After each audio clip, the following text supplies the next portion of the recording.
अस्सलामुअलैकुम फ्रेंड्स, मैं हूं अहमद रज़ा और व्यू हेल्प सेंटर की तरफ से आप सबको वेलकम कहता हूं CS 605 के लेक्चर नंबर 2 एंड 3 में। तो इन दोनों लेक्चर का टॉपिक सेम था, तो इसलिए मैंने इसे कंबाइन कर दिया। तो चलिए हम लेक्चर को स्टार्ट करते हैं।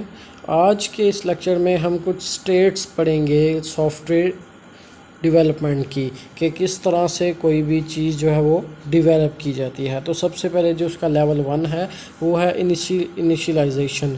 इसमें आपको ये मैं बताऊं कि जब भी कोई वैल्यू हम क्रिएट करते हैं किसी भी प्रोग्राम में, कोई भी वेरिएबल डिफ़ाइन करते हैं, तो उसकी जो स्टार्टिंग पे हम वैल्यू सेट करते हैं किसी भी जगह को लोकेट करने के लिए, प्रोसेस को लोकेट करने के लिए कोई भी वैल्यू उसकी जो सेट करते हैं हम, वो हमारी इनिशियल वैल्यू होती है। और वेरिएबल की वैल्यू असाइन करने का नाम इनिशियलाइजेशन है। उसके बाद है रिपीटेबल प्रोसेस। रिपीटेबल प्रोसेस में ये होता है कि हमने एरर से अननेसेसरी चीज़ें जो है वो, या एरर्स जो हैं, इनको ख़त्म करने के लिए अपने एफ़र्ट और बजट में अपनी चीज़ें कंप्लीट करने के लिए रिपीटेबल प्रोसेस का इस्तेमाल करते हैं। यानी कि किसी भी चीज़ को रिपीट करना। अब हमने कोई प्रोग्राम जो है या कुछ वेरिएबल्स जो हमने क्रिएट कर लिए हैं, तो बार बार रिपीट करके हम यही देखेंगे तो कि क्या कोई अननेसेसरी वेरिएबल तो हमने क्रिएट नहीं किया, या कुछ गलत तो नहीं हो गया, किसी की वैल्यू आगे पीछे तो नहीं होगी। ये सारी की सारी जो चीज़ें हैं ये रिपीटेबल प्रोसेस में देखी जाती हैं। उसके बाद है define. The process for both manage and engineering activities is documented standard and integrated into an organisational software process. के हमने डिफ़ाइन करना कि किसी भी प्रोसेस को डेवलपमेंट करने से पहले उसे डिफ़ाइन किया जाता है कि ये इसका इशू क्या है, प्रॉब्लम क्या है, और इसका हमने क्या सल्यूशन निकाला है, और इसको हम अब किस प्रोसेस के थ्रू हम डॉक्यूमेंटेड स्टैंडर्डाइजेशन के थ्रू हमने किस तरह से इस प्रॉब्लम को हल करना है, या इसका सॉफ्टवेयर जो है वो किस तरह से डेवलप करेंगे, वो सारे का सारा प्लान जो है वो डिफ़ाइन में आके डिफ़ाइन किया जाता है। उसके बाद है managed. Detailed measures of software process and product qualities are controlled. इसमें हमारी प्रोडक्ट की क्वालिटी जो है वो कंट्रोल की जाती है। Both the software process and products are quantitative understood and controlled using detailed measured. Manage में हमने अपनी चीज़ों को, अपने ये जो हमारे पास चैलेंजेस होते हैं, इनको मैनेज करना होता है किसी भी तरीके से। अब वो चैलेंजेस जो हो, मैंने पहले लेक्चर में आपको बताए थे कि ये लेक्चर जो है वो बजट के हवाले से हो सकते हैं, कॉस्ट के हवाले से हो सकते हैं, टाइम के हवाले से हो सकते हैं, या सॉफ्टवेयर की प्रोडक्ट की क्वालिटी के बारे में हो सकते हैं। तो ये मैनेज जो है वो इन सारी चीज़ों को, इन सारे चैलेंजेस को फेस करता है, इनको कंट्रोल करता है, मैनेज करता है। उसके बाद है ऑप्टिमाइजेशन। इसमें चेंजिंग वगैरह की जाती है, इम्प्रूवमेंट लेके आते हैं कि जब हमने अपना सॉफ्टवेयर जो है वो कंप्लीट कर लिया है तो उसे टेस्टिंग कर रहे हैं, तो टेस्टिंग में अगर हमें कोई एरर नज़र आ जाता है तो उसे क्लियर करके, या हमने अब क्लाइंट को अपना सॉफ्टवेयर दे दिया है उसका, तो उसने जब उसे यूज़ किया तो उसके पास कोई एरर आ गया तो वो हमारे पास वापस आएगा। तो हम जब उसे इम्प्रूवमेंट करेंगे, उसमें उसका एरर क्लियर करके सॉफ्टवेयर को दोबारा से रीटेस्ट करके उसे देंगे, तो ये हमारे पास इम्प्रूवमेंट का प्रोसेस होगा। इसे हम ऑप्टिमाइजेशन कहते हैं। उसके बाद है की प्रोसेस एरियाज़। ये हमारे पास कुछ की पॉइंट्स होते हैं जिनके तहत हमने काम करना होता है, और इनके ऊपर काम करके हमने अपना प्रोजेक्ट को जो है वो डिज़ाइन करना होता है। तो प्रोजेक्ट को डिज़ाइन करने से पहले जो हम अपना प्रोसेस डिफ़ाइन करते हैं कि इस प्रोसेस पे हम इस मेथड के ज़रिए काम करेंगे, तो वो हमारे पास की प्रोसेस एरियाज़ कहलाते हैं। उसके बाद सॉफ्टवेयर लाइफ साइकिल स्टेप्स। इसमें कुछ स्टेप्स हैं कि सबसे पहले रिक्वायरमेंट फ़ेज़ है कि हमने अपने क्लाइंट की रिक्वायरमेंट्स के बारे में, नीड्स के बारे में जानना है कि उसको प्रॉब्लम क्या है जिसकी वजह से वो सॉफ्टवेयर को डेवलपमेंट करना चाहता है, और किस तरह की इशू है जो वो अपने इस सॉफ्टवेयर से ठीक करना चाहता है। तो सबसे पहले हम रिक्वायरमेंट फेज़ में उसकी रिक्वायरमेंट को जानेंगे कि कौन कौन सी उसकी रिक्वायरमेंट्स हैं। उसके बाद स्पेसिफिकेशंस, इसमें हम स्पेसिफिक रिक्वायरमेंट्स को रखेंगे इस फेज़ में, और फिर हम उसे डिज़ाइन करेंगे डिज़ाइन फेज़ में। उसके बाद हम उसे इम्प्लीमेंट करेंगे, यानी डिज़ाइन करने के बाद टेस्टिंग की जाती है।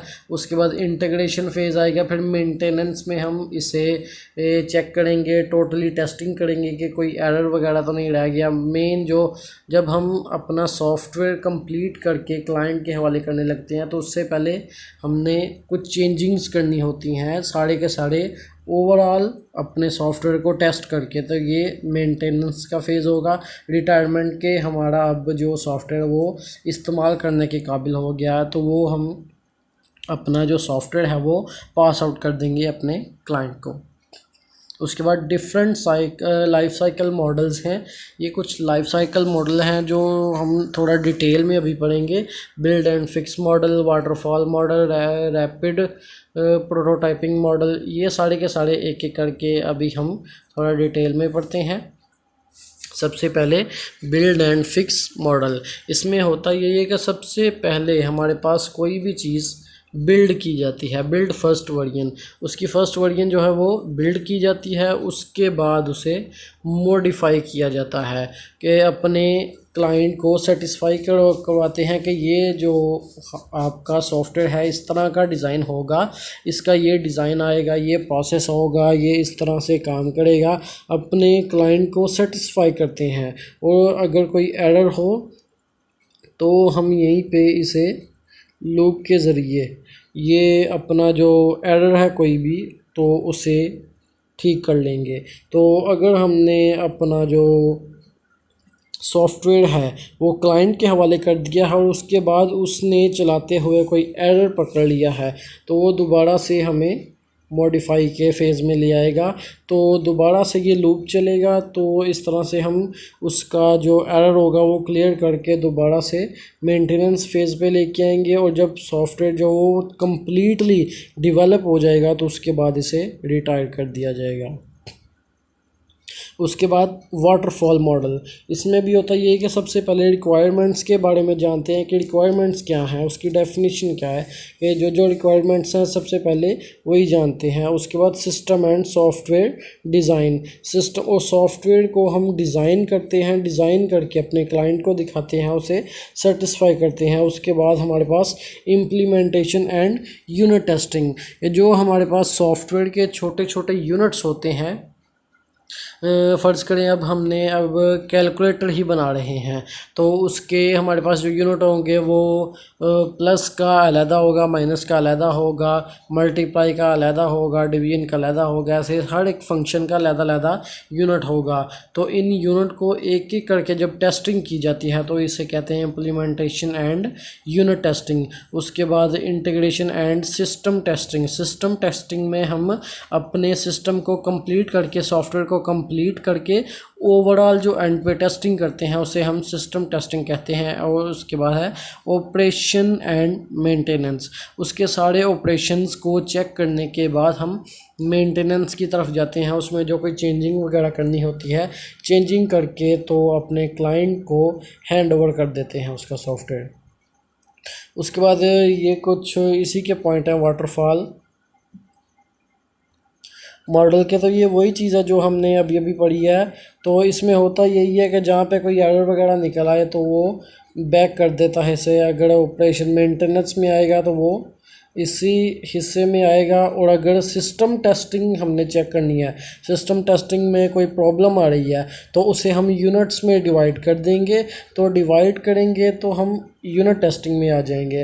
तो हम अब एक एक करके जिस यूनिट में हमारे पास एरर आ रहा है हम उस यूनिट को चेक करेंगे।